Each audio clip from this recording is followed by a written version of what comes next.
함께 나누실 말씀 신약성경 사도행전 28장 16절에서 31절까지 말씀입니다.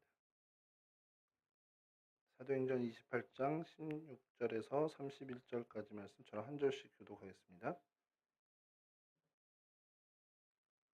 우리가 로마에 들어가니 바울에게는 자기를 지키는 한 군인과 함께 따로 있게 허락하더라.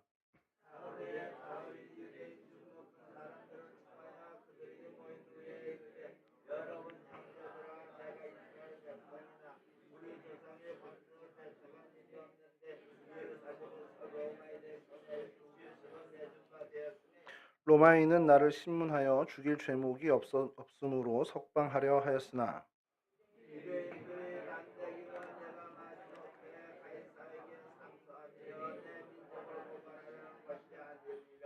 이러므로 너희를 보고 함께 이야기하려고 청하였으니 이스라엘의 소망으로 말미암아 내가 이 쇠사슬에 매인 바 되었도다.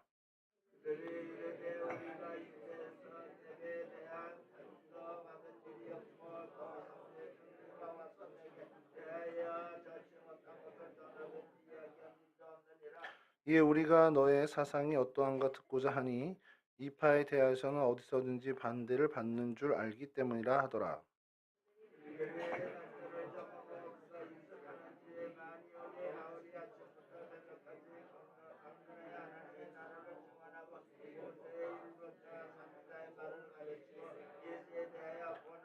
그 말을 믿는 사람도 있고 믿지 아니하는 사람도 있어.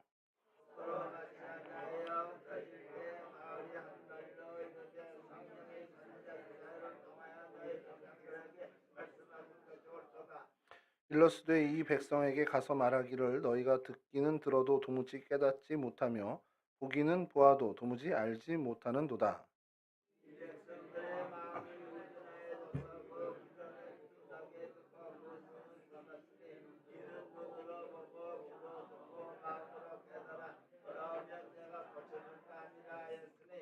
그런즉 하나님의 이 구원이 이방인에게로 보내어진 줄 알라. 그들은 그것을 들으리라 하더라.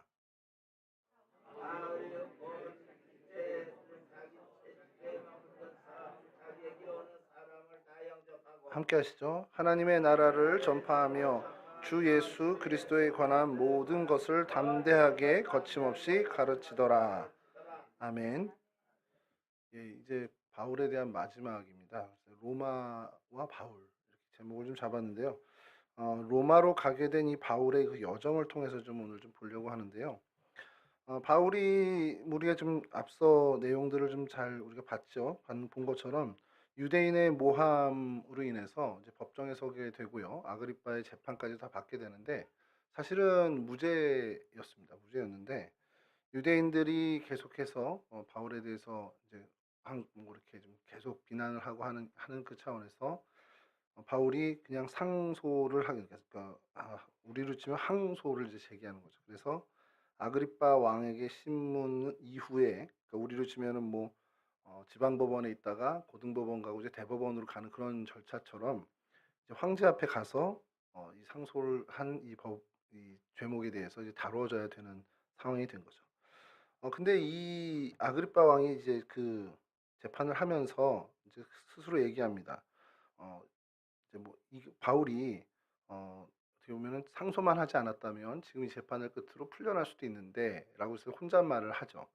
그래서 사도행전 26장에 나오는 얘기인데요. 아그리빠가 베스도에게 이르되 이 사람이 만일 가이사에게 상소하지 아니하였더라면 석방될 수 있을 뻔하였다 하니라. 요게요 굉장히 중요한 이 사도행전의 마지막에 굉장히 중요한 어떻게 보면은 대사일 수 있습니다. 왜냐하면 저희들의 시각을 그대로 보여주는 거예요. 그러니까 일반 사람들의 시각을 이 아그리빠 왕이 정확하게 대변해 주는 겁니다. 우리가 이제 세상을 살아가다 보면 이런 일 저런 일 다 당하잖아요. 뭐 재판까지 갈 일은 뭐 일반적인 일은 별로 없지만 이게 안타까울 때가 있습니다. 야, 이거 이렇게 안 했으면 이렇게 안 좋은 결과가 안 나올 수 있었는데 괜히 이거를 건드는 바람에 좋지 않은 결과가 나왔다. 요 월요일부터 지금 수요일까지 저희가 이제 수도 계량기가 다 잠갔는데도 계속 조금씩 새는 거예요. 근데 제가 이 상황이 저는 좀 약간 트라우마가 있는 게 대전에 제가 내려가서 살 때 그렇게 조금씩 조금씩 세는 게 한 달에 저희가 내는 것보다 한 2-3만 원을 더, 그러니까 한 달로 치면 한 2-3만 원을 더 내니까 사실 부담이 되긴 하죠. 1 년을 하면 20만 원 정도 되니까. 그래서 고쳐야 되는데 못 찾겠는 거죠. 찾는 게 쉽지 않은 건 우리가 뭐 다 알잖아요. 근데 그래도 그거 아끼겠다고 이제 수리를 시작했습니다. 처음에 요 정도에서 한 5-60만 원이면 된다 그래서 시작한 게 못 찾아요. 그래서 다른 데를 또 찾고 뚫고 벽 뚫고 뭐 파내고 마당 드러내고 주방 뒤쪽 다 내는데도 못 찾아서 결국엔 다시 깔았어요, 계량기에서부터.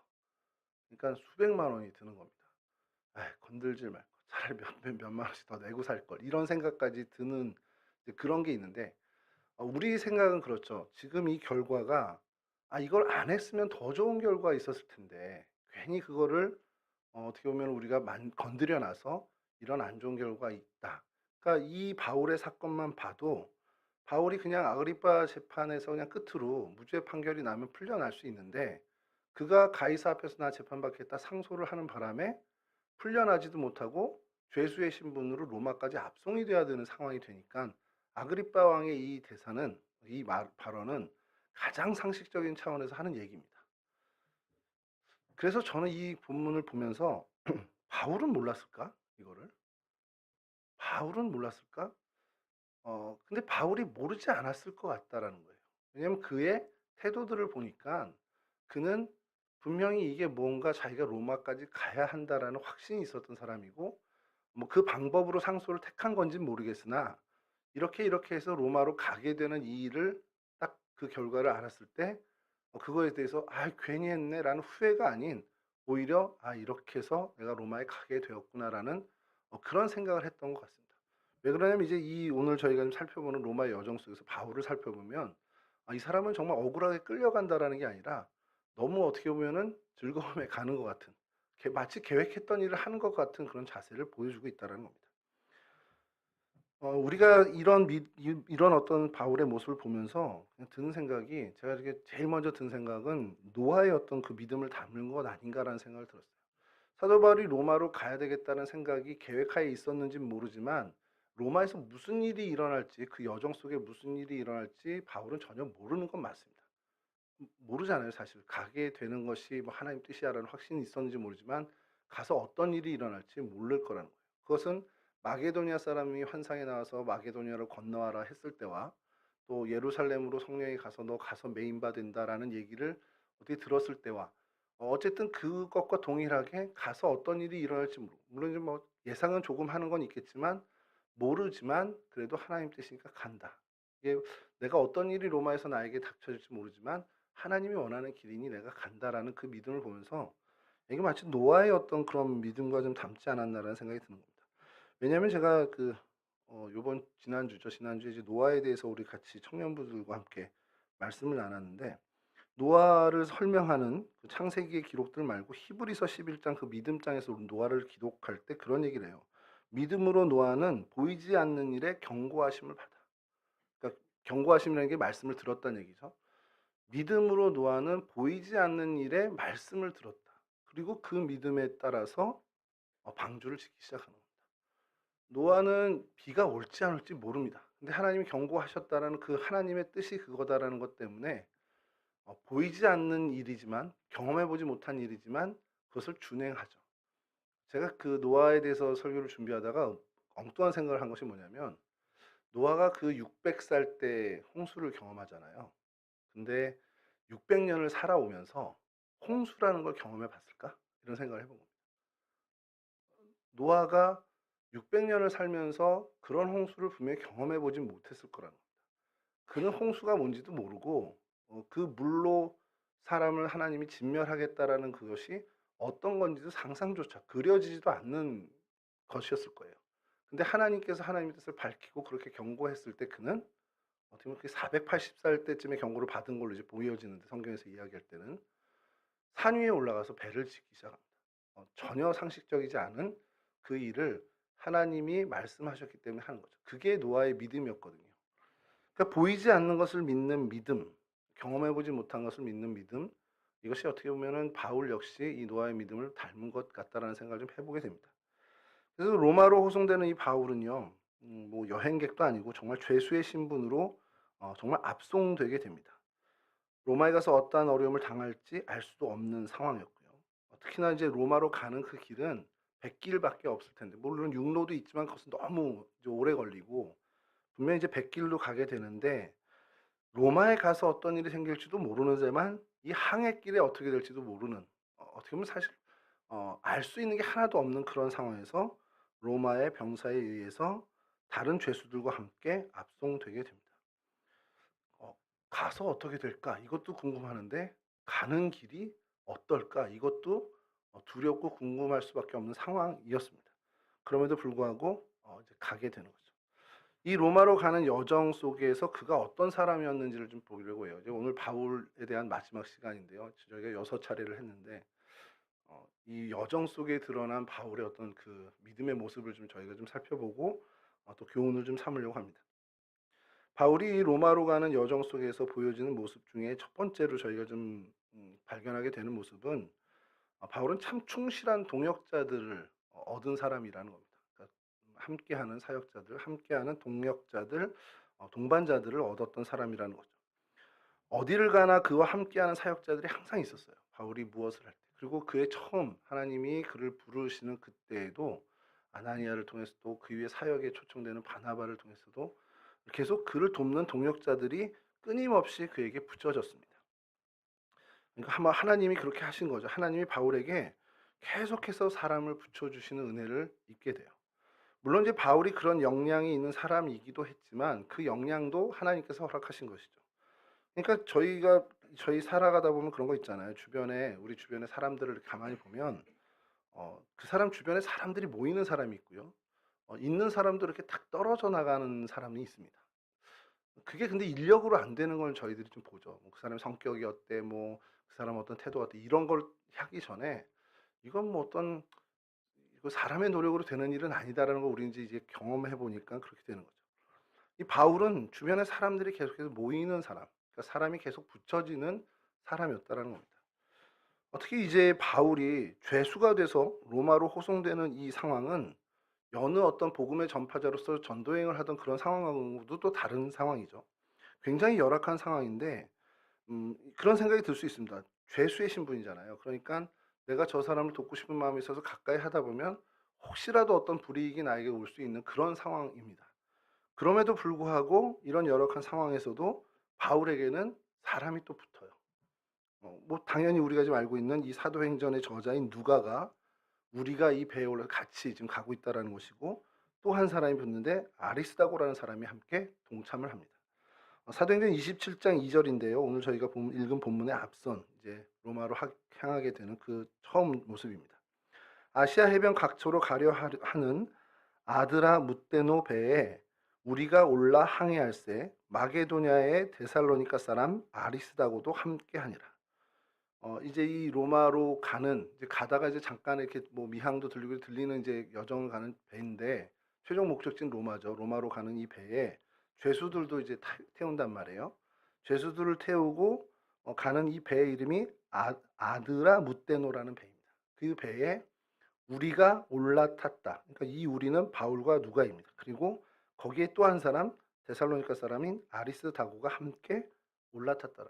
그러니까 최소한 이 바울의 이 로마로 가는 죄수로서 호송되어 가는 이 길에도 이 두 명의 동역자가 동참했다라는 사실을 저희가 알게 되는 것이죠.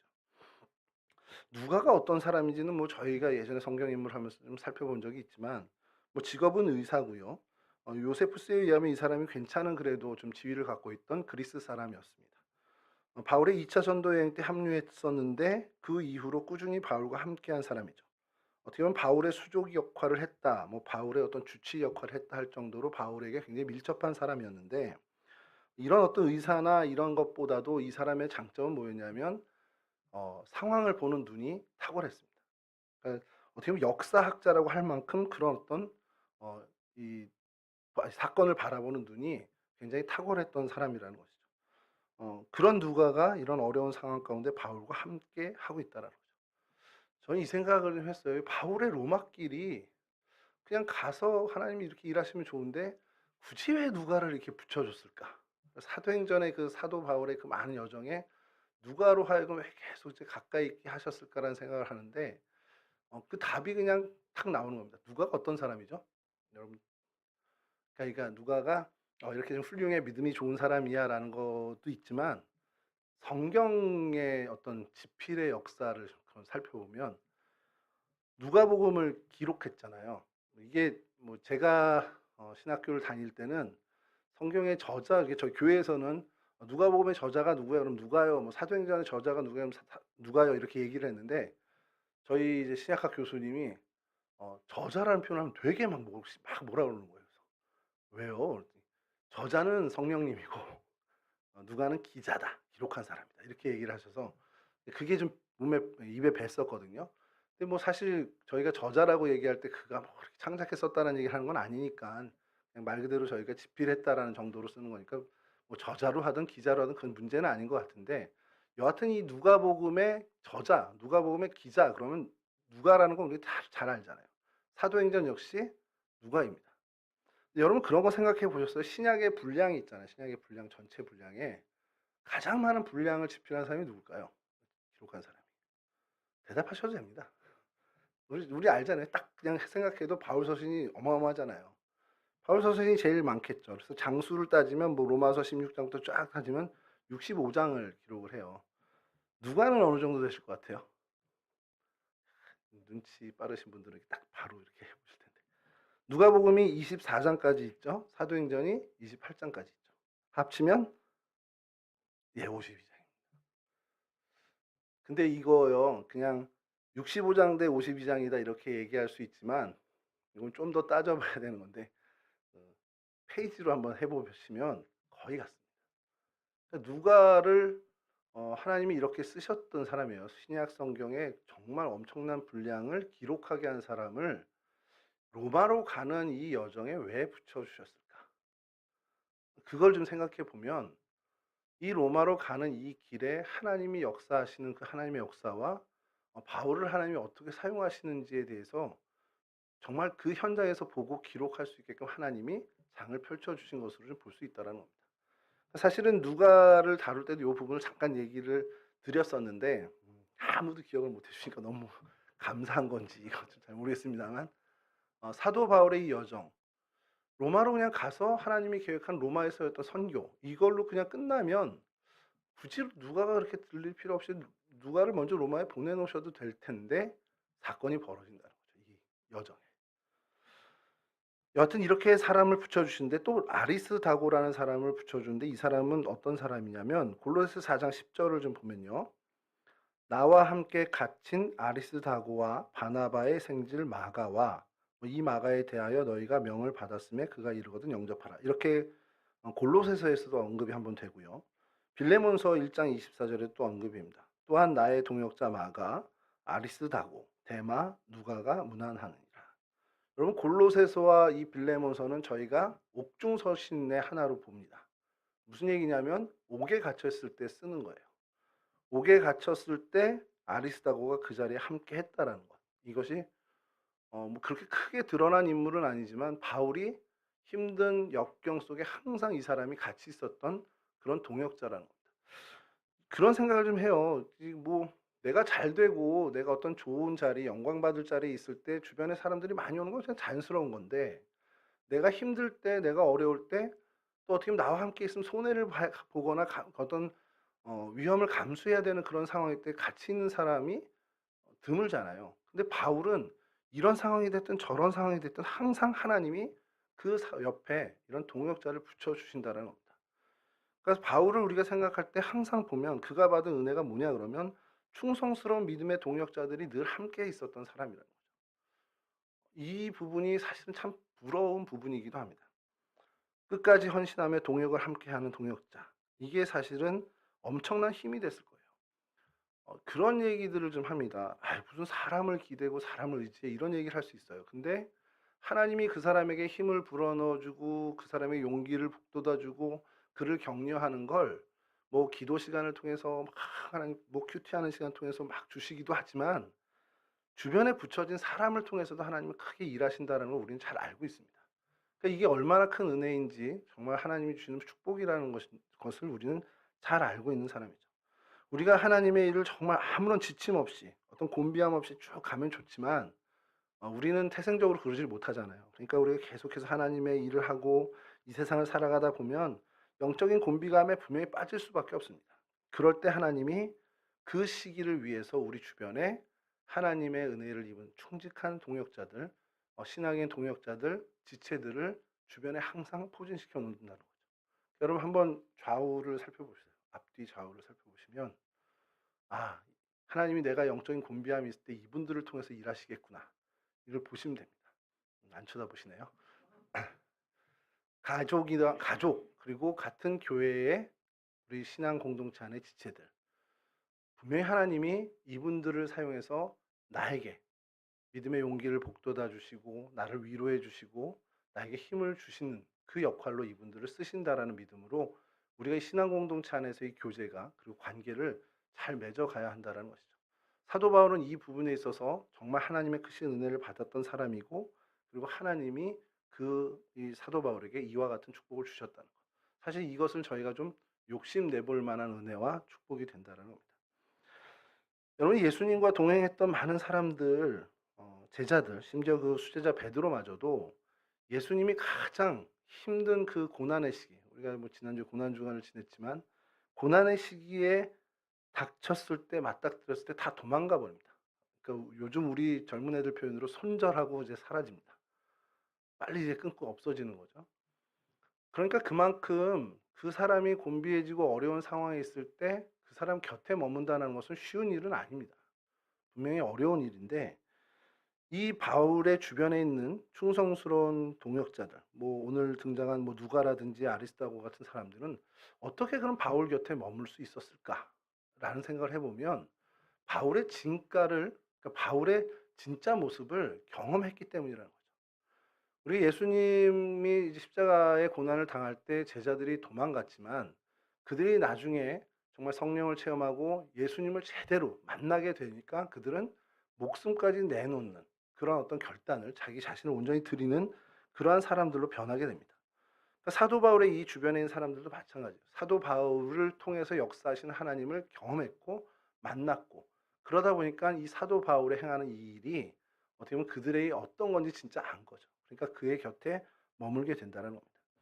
저는 오늘날에도 이 일은 동일하다고 생각이 들어요.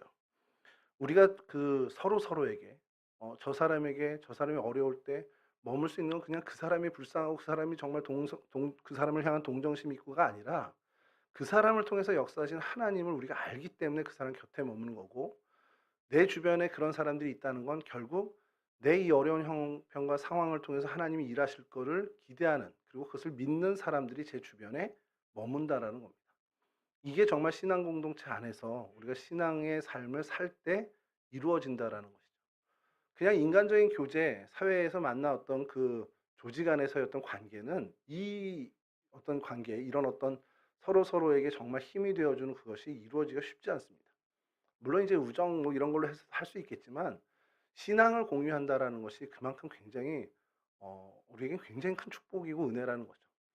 우리가 공동체를 얘기할 때 교회 이런 표현을 쓰지만 특별히 신앙 공동체로 이야기하잖아요.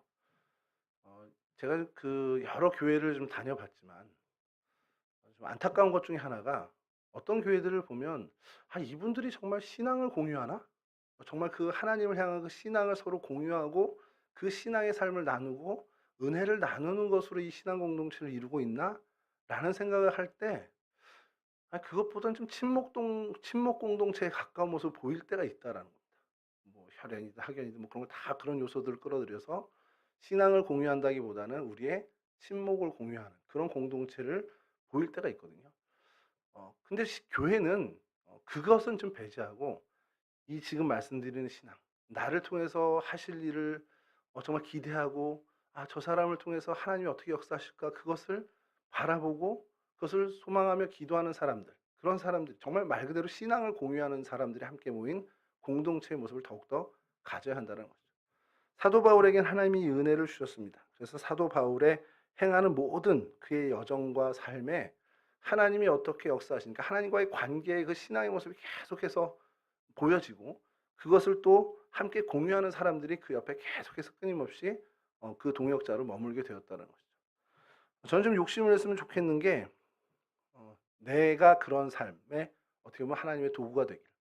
내 삶을 통해서 하나님을 향한 그 어떤 신앙, 그 하나님을 향한 그 인생의 여정, 우리 지금 계속해서 작년부터 외치고 있지만 그 순례자의 삶을 신실하게 걸을 때 하나님이 그 삶과 그 신앙을 같이 공유할 수 있는 사람들을 계속해서 붙여주시고 함께 그 순례자의 길을 걸어가는 그 일들을 우리가 정말 기도하면서 정말 이루어지길 위해서 소망하며 기도하며 나가야 된다라는 것을 좀 생각해 보게 됩니다. 바울이 이러한 사람으로 이렇게 되었던 것처럼 우리가 또 그렇게 바울을 닮아가는 사람이 되었으면 좋겠다라는 생각을 하는데, 그러면서 한 가지 또 이게 높아심이라는 것이 생기는 것이, 성경의 인물, 오늘 바울도 그렇고요. 뭐 성경의 인물들을 보면서 저런 신앙 나도 갖고 싶고 내가 저런 하나님의 쓰임 받고 싶다라는 생각이 드는 사람들이 있습니다. 뭐 대표적으로 저는 다윗이 좀 그런 사람이 아닐까 싶은데요.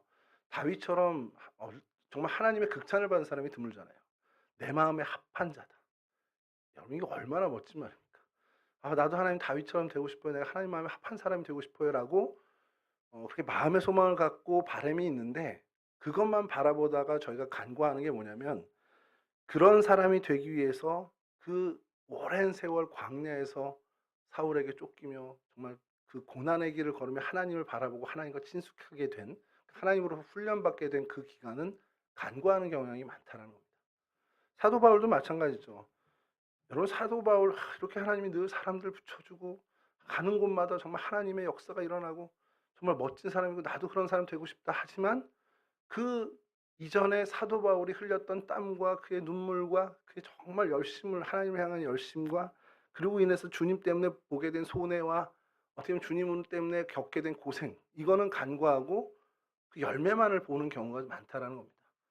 근데 우리가 좀 어떻게 보면은 결단해야 되는 것은 하나님, 내가 그러한 열매를 얻을 수 있을 정도로 하나님으로부터 훈련받고 또 그렇게 땀 흘리고 하나님 앞에 헌신하고 하는 그 결단도 저희가 해야 한다는 것이죠.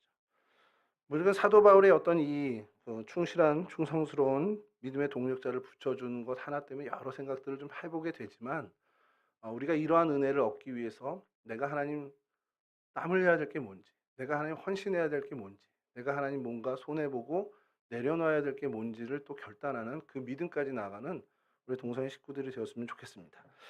두 번째로 좀 발견하게 되는 모습은요, 사도 바울은 하나님의 영에 이끌린 사람이었다는 겁니다. 이게 이게 설명이 참 어려운 것 중에 하나가, 요즘 뭐 MBTI인가 이렇게 많이 유행을 하고 있거든요. 외향적이냐 뭐냐, 너 계획적이냐 아니면 뭐 즉흥적이냐 뭐 이런 하는데, 저도 이제 해보면 저는 외향적입니다. 여러분들이 생각하는 것과 달리 저는 외향적이고 이성적이지 않고, 저는 약간 그러니까 촉이라고 하죠, 저희 표현으로. 그래서 약간 감각적으로 좀 하고 계획적이기보단 무계획적으로 사는 보기와 다른 그런 성향을 갖고 있더라고요. 근데 사도 바울을 보면 전형적으로 계획적인 사람이에요, 원래가. 그러면 그가 계획한 대로 가야 됩니다. 그러니까 예를 들어서 여행을 가면 막 정말 5분 단위, 10분 단위로 계획 짜는 사람들이 있어요. 여러분 주변에도 분명히 있을 겁니다. 근데 그게 조금 틀어지면 12시부터 1시까지 점심 먹어야 되는데 막 사람이 많아졌거나 중국인 관객이 많아져 가지고 한 15분, 20분 늦어지면 막 못 견뎌 가지고 빨리 다음 일정 가야 된다고 막 불안해하는 분들이 있어요, 제 주변에도. 근데 제가 이제 그런 분들하고 여행을 같이 가면 꼭 하는 얘기가, "여행은 이런 돌발 상황이랑 마주하는 기쁨이 있는 거야." 이제 이렇게 얘기를 하거든요. 그러니까 이렇게 좋게 얘기하지만 여행을 무계획적으로 가는 저 같은 사람들이 이제 하는 변명이죠.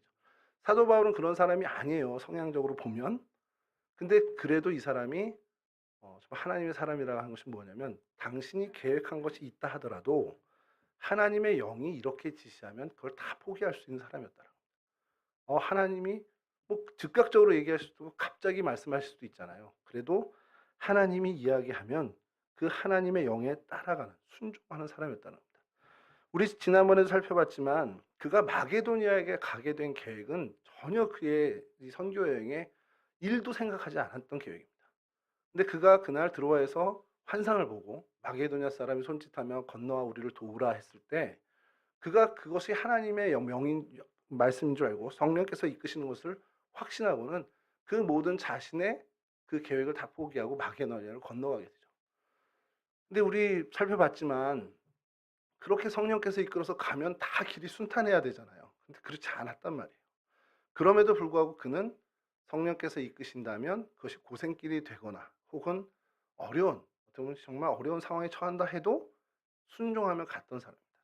바로 직전에 우리가 살펴봤지만 예루살렘에 들어간 것도 그 정말 뭐 예언자가 와서 뭐 온몸을 묶으면서 이 끈의 주인이 거기 가면 이렇게 매일 거야 이런 예언도 듣고 성령께서 너 가면 굉장히 힘들게 될 거야라는 경고하심도 받았지만 성령께서 예루살렘으로 가라 하니 그는 순종하면서 갔다라는 겁니다. 로마도 마찬가지입니다. 로마도 무슨 일이 일어날지 몰라요. 사실 굉장히 불안한 상황입니다. 로마 자체도 가서도 어떤 일이 일어날지 불안하지만 로마를 가는 이 백길도 만만한 길이 아니거든요. 그럼에도 불구하고 하나님이 가라 하시니 그 성령께서 이끄시니 그 이끌심에 따라서 정말 가는 사람이었다. 근데 감사한 것은 그가 이전의 그 모든 과정 속에서도 위험한 뭐 요소들도 많고 위험도 당했지만 그래도 하나님이 끝까지 그를 보호해 주시는 경험을 했고요. 그 경험들이 쌓이다 보니 로마에 가는 이 길은 담대하게 갈 수 있는 믿음이 더 자란 바울의 모습을 보게 되는 겁니다. 이전에 마게도냐로 가는 것도 그리고 전도 여행에서 예루살렘으로 마지막에 오는 것도 사도 바울의 어떤 모습에 약간은 좀 그런 모습들이 보이지만 지금 여기서는 로마로 가는 그의 모습에선 전혀 그런 모습이 보이지 않는, 오히려 그 안에서도 그가 하나님을 신뢰하는 모습이 조금 더 자라고 성장했다는 모습을 저희가 발견할 수 있을 정도로 그는 하나님, 성령 하나님의 이끌림 바에 성령께서 이끄시는 대로 가는 거에 조금 더 성장한 모습을 보여주게 됩니다. 자, 그래서 바울이 드디어 로마로 향하는 그 아드라무테너라는 배를 타게 됩니다. 그때 또 하나님이 또 은혜를 주셔서 좋은 백부장도 붙여줬어요. 율리오라는 백부장도 붙여주고 굉장히 바울에게 친절하게 대하고요. 그리고 바울에게 그 친구들이 함께하면 뭐 대접할 수 있도록 이런 어떤 죄수의 신분이라기보다는 좀 어떻게 보면 좀 혜택을 받은 어떤 그런 모습을 좀 허락해 줍니다. 그래서 이런 어려운 가운데서 특별한 은혜를 베푸는 하나님의 그 은혜에 따라서 이 배, 송배에 또 타서 여정을 시작하죠. 그리고 미항이라는 곳에 도착하게 됐는데요. 바울에게 이제 성령께서 얘기하시는 거죠. 이 항해가 어려워질 거다라는 거. 그리고 큰 어려움을 당하게 될 거라는 것을 이제 알게 되니까 백부장에게 얘기합니다. 좀 여기 좀 머물다 가자 했는데 이 백부장은 선장과 선주의 말을 더 듣게 돼서 출발을 하게 되죠. 그리고 우리가 잘 아는 그 유라굴로라는 광풍을 만나 엄청난 어려움을 경험하게 되죠. 근데 그 어려움 속에서 사도행전 27장 23절에서 26절인데요. 또 성령께서 사도 바울에게 지시를 하십니다. 말씀을 하시는 거죠. 27장 23절에서 26절인데요. 나의 속한 바 곧 나의 섬기는 하나님의 사자가 어젯밤에 내 곁에 서서 말하되 바울아 두려워하지 말라. 네가 가이사 앞에 서야 하겠고 또 하나님께서 너와 함께 항해하는 자를 다 내게 주셨다 하였으니 그러므로 여러분이여 안심하라. 나는 내게 말씀하신 그대로 되리라고 하나님을 믿노라. 그런즉 우리가 반드시 한 섬에 걸리리라 하더라.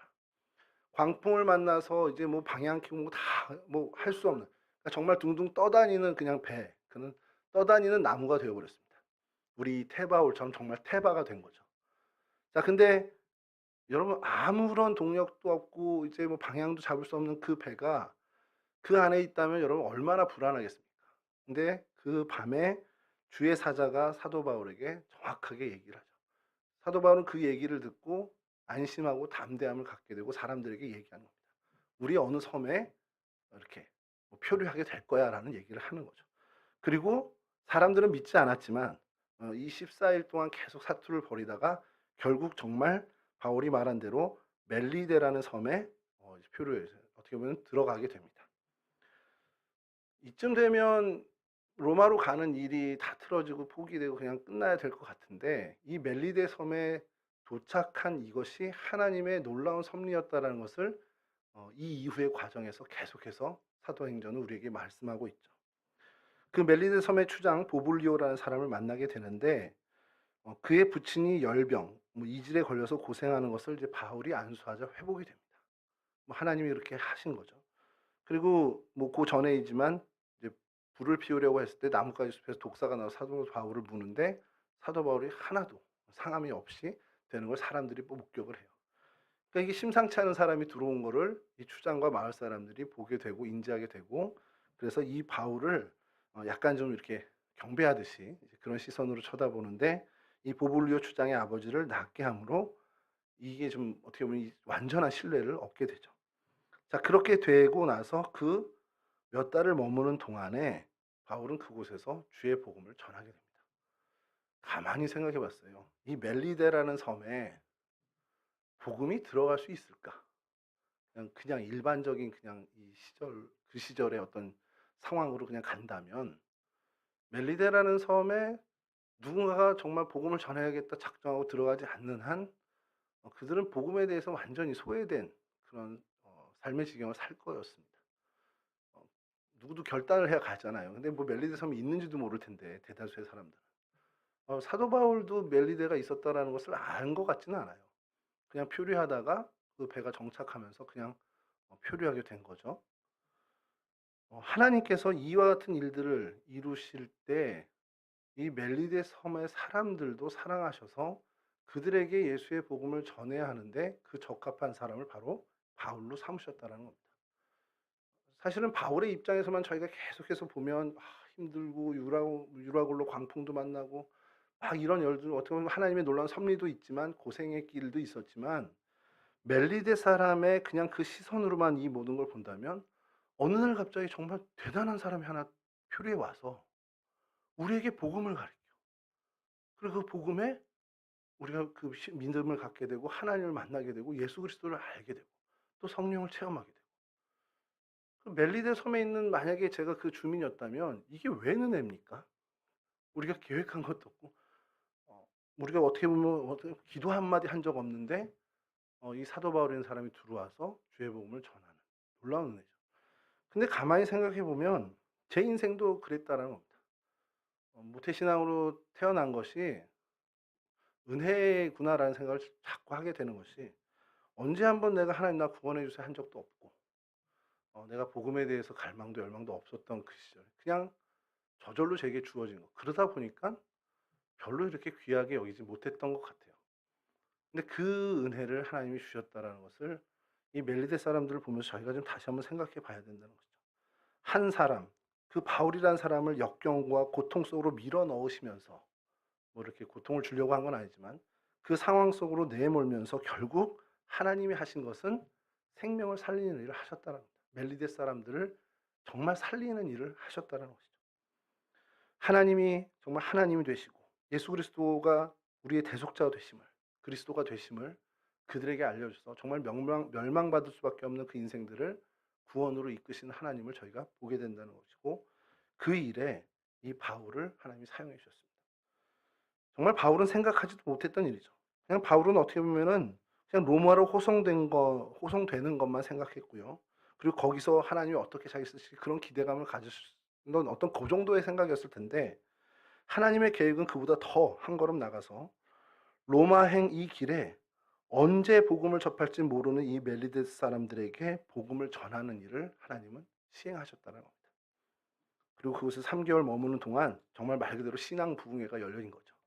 그래서 그곳에 복음이 충만해지는 일이 벌어졌습니다. 우리의 인생을 살아갈 때 전혀 예상하지 못했던 일이 벌어지는데, 그때 우리는 생각하죠. 하나님 왜 날 이렇게 이쪽으로 내모시지? 하나님 나한테 왜 이런 일을 내가 겪게 하지? 전에도 한번 말씀드렸지만 그 가까운 목사님 한 분이 암에 걸리셨는데 제일 먼저 든 생각이 그거예요. 그거였대요. 왜 나예요, 하나님? 내가 왜 암에 걸려요? 근데 이제 그분이 기도하는 중에 계속해서 한쪽에서 하나님 음성처럼 들리는 얘기가, 너는 왜 안 되는데? 이제 그러셨다는 거죠. 근데 그분이 그런 깨달음을 얻고 나서부터 당신처럼 암 투병을 하시는 분들을 위해서 계속해서 어떻게 보면 위로의 메시지를 전하고 그 일을 하시는 거예요. 유튜브와 페이스북으로 계속 하시더라고요. 우리가 가져야 하는 자세가 이와 같은 겁니다. 사도 바울이 그 멜리데 섬에 도착해서 하나님을 원망했을까? 물론 초반엔 그랬을 수도 있겠죠, 순간적으로. 근데 그가 그 복음이 3개월 동안에 그곳에서 성령의 바람이 부는 그 모습을 보면서 분명히 알았을 거라. 이 일은 하나님이 하신 거야. 우리가 인생을 살아가다가 유라굴로 같은 광풍을 만날 수 있습니다. 그리고 멜리데 같은 곳에 떨어져서 순간적으로 하나님을 원망할 수도 있지만, 그 일을 통해서 하나님이 무엇을 하실지 우리가 기대해 볼 필요가 있다는 겁니다. 내 삶의 현장, 내가 두 발 딛고 서 있는 이곳이 도대체 하나님이 어떤 일을 하시려고 나를 여기다 심으셨지? 나를 여기 왜 보내셨지?'라는 생각을 정말 하나님께 계속해서 기도하면서 하나님의 뜻을 묻고 성령 하나님께서 이끄시는 대로 정말 순종하며 나가면 이 놀라운 구원의 역사, 하나님이 하시고 싶은 그 놀라운 하나님의 뜻을 이루는데 우리가 쓰임 받는 그러한 도구들이 된다는 사실을 우리가 잊지 말고 이와 같은 결단으로 하나님 앞에 나가는 저희들이 되어야 한다는 사실이죠. 세 번째로 이 로마 여정 속에 발견하게 되는 바울의 모습은 그는 복음을 위해 인생을 불사른 사람이었다는 겁니다. 사실 이것은 크게 설명할 게 없을 정도인데 어, 복음을 위해서 그가 정말 헌신했던 거 우리가 잘 알죠. 정말 오직 영혼을 살리는 정말 그리스도가 그리스도 되시고 하나님이 하나님 되시는 그 일에 인생의 모든 것을 건 사람입니다. 사실 이 부분 너무 부럽죠.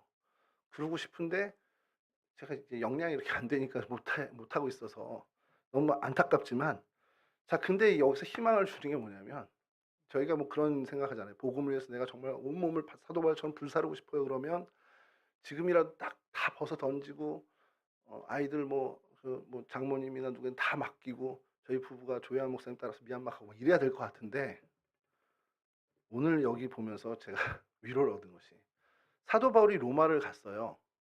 로마의 곳곳에 다니면서 초인종을 누르면서 예수 믿으세요. 이게 한 게 하나도 없습니다. 뭐 했습니까? 사도 바울은. 이게 여러분 조금 이제 좀 요 상황을 좀 말씀드리면 호송대에 와서 재판받기 전까지 한 2년 정도 재판받는 그 모든에서 2년 정도 있는데 사실은 감옥이라고 표현할 수 있지만 그냥 가택연금이라고 보시면 됩니다. 왜냐하면 사람들이 자유롭게 왕래할 수 있는 상황이었거든요. 2년을 이제 그렇게 지내게 되는데 그냥 집에 머문 겁니다. 사도 바울이 한 것은 그냥 그 집에 가택연금 상태로 머문 거예요. 자 그런데 그전에는 사도 바울이 복음을 들고 사람들을 만나러 다니고 여기저기 다니면서 복음을 증거했는데 이 로마에서의 선교는 전혀 반대의 모습입니다. 그가 가택에 연금된 것처럼 그렇게 머물고 있을 때 이제 사람들이 몰려오고 바울의 이야기를 들으려고 그에게 다가온다는 거죠. 제가 그래서 희망을 본 게 내가 제기동의 언덕에 있어도 하나님이 쓰시려면 얼마든지 쓰실 수 있겠구나. 이런 생각을 좀 하게 된 거예요. 우리 공동체 여기 사람이 많아야 그런 건 아니고 여하튼 하나님의 쓰임을 받을 수 있는 것이 어느 현장이든 제약이 없다라는 것을 깨닫게 된 겁니다. 사실은 지금 가려면 사람 많은 데로 하면 중국 선교 가야죠. 중국 선교 가서 정말 막 하다가 우리 누구처럼 정말 추방당해 오더라도 그렇게 가는 게 어떻게 우리의 열정에 우리에 맞는 건데 하나님은 그러지 않아도 우리가 언제 어느 곳에 있어도 그게 한 명이든 두 명이든 상관없이 하나님은 하나님의 일을 위해서 우리를 사용할 수 있는 분이라는 겁니다. 이 사도 바울의 이 로마에서의 선교는 정말 너무 이례적인 선교입니다. 그가 아무것도 솔직히 한 게 없어요. 그냥 사람들을 하나님이 그에게 계속 붙여주시면서 복음을 전파하게 하셨다는 겁니다. 저는 여러분들의 현장, 그 전에 이거 좀 읽을게요. 사도행전 28장 30에서 31절. 제 얘기가 아니라 성경이로입니다. 30에서 31절인데 바울이 온 이태를 자기 셋집에 머물면서 자기에게 오는 사람을 다 영접하고 하나님의 나라를 전파하며 주 예수 그리스도에 관한 모든 것을 담대하게 거침없이 가르치더라. 아멘. 이게 사도행전의 마지막입니다. 이 마지막이 이렇게 끝나는 건 우리에게 뭘 얘기합니까? 우리도 하나님 내가 뭘 해야 되죠? 하나님 나 언제 좀 크게 써주세요. 이게 아니라 지금 내가 있는 이 자리, 색집이어도 좋고 정말 초라한 곳이어도 좋고 상관없습니다. 그곳에서 하나님이 나를 쓰실 걸 기대하며 나를 내어주는 것. 그러면 그것이 우리가 두 발 딛고 있는 우리의 삶의 자리가 예수 그리스도를 증거하는 정말 거침없이 담대히 가르치고 예수를 증거하는 하나님 나라가 선포되는 그러한 복음의 현장으로 하나님이 쓰실 수 있다는 것이죠.